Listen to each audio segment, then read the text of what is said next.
Hey, this is Josh from Tics the City, and today I'm going to talk about how to tell people in the workplace that you have tics and why you shouldn't be so scared to have tics in the workplace.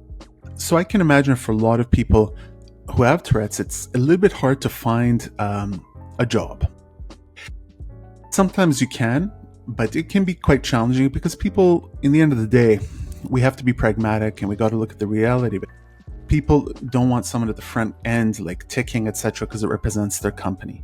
And it's a sad reality, but it is the truth. And once you accept the truth, you can better deal with the circumstances you're dealt with. So I think the absolute best way to do is in the job interview. First of all, you should explain first things. Say, by the way, if I was a job, I'd say, hello, my name is Joshua, pleasure to meet you.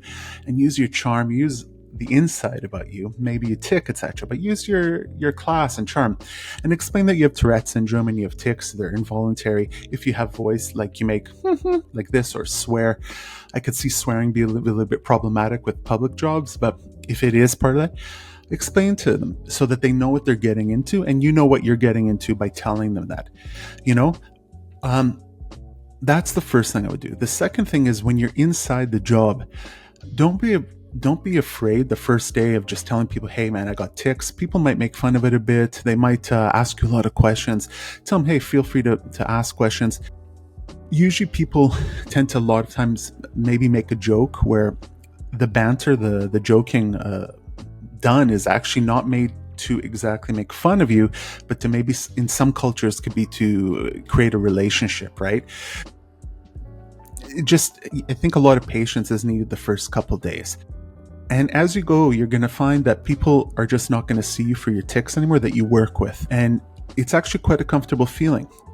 Now, also, when you get a job, sometimes you might lose your job or you might have to leave your job. And that can sometimes have some interesting consequences, or I would say results, or people act weird. So basically, you could leave a job and people might not have liked you. I mean, not everyone can like you, right? And they might say, hey man, look at that guy. He had tics, Tourette's, the guy's crazy. And it is what it is. You can't do anything about that.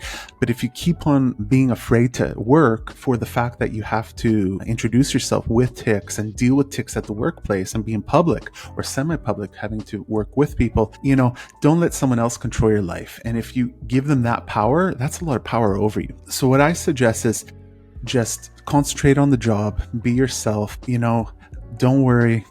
You got tics. Everyone, there's a saying, everyone wears the same pants in the end of the day. And it means that everyone has their problems. So yeah, yours is tics, mine is tics. And only if we are honest to ourselves and actually deal with the issue face first, I think that's the way we're going to get results and a better life that you deserve, right? And I deserve, and we all deserve. But so that's what I would do with Tourette's and having to deal with tics in the workplace. Okay. And another thing, some days you have really bad tics. Okay. I don't know about you guys, but me, it comes and goes, etc. So it's so bad that I had to miss days at work. Let your boss know about it. But in the end of the day, there's nothing you can do about it. Tourette's is somewhat of a disability, because it does affect your life. It can, like, for example, my neck today, last night, I had to go to my daughter's graduation from 6th grade. And for some reason, I was ticking like no tomorrow. I think it's because there was a big crowd with this like performance that all the kids from the grade did. My neck today completely kills me. Okay. In fact, right now I'm not working, I work for myself, but had I been in a job, I know this would have been a problem with the job because I don't feel good, my neck is hurting and sore, etc. So it can happen. But the main thing is just, if you accept yourself and you are yourself, you're going to see that as people get to know you, they're going to love you for your personality and your charm and who you are, and not for what you have, which is your tics. So anyways, if you like this video, I would really invite you to like and subscribe. And if you have anything to say, good or bad, write it in the comments, because at least we start discussing it. And until next time, have a great day.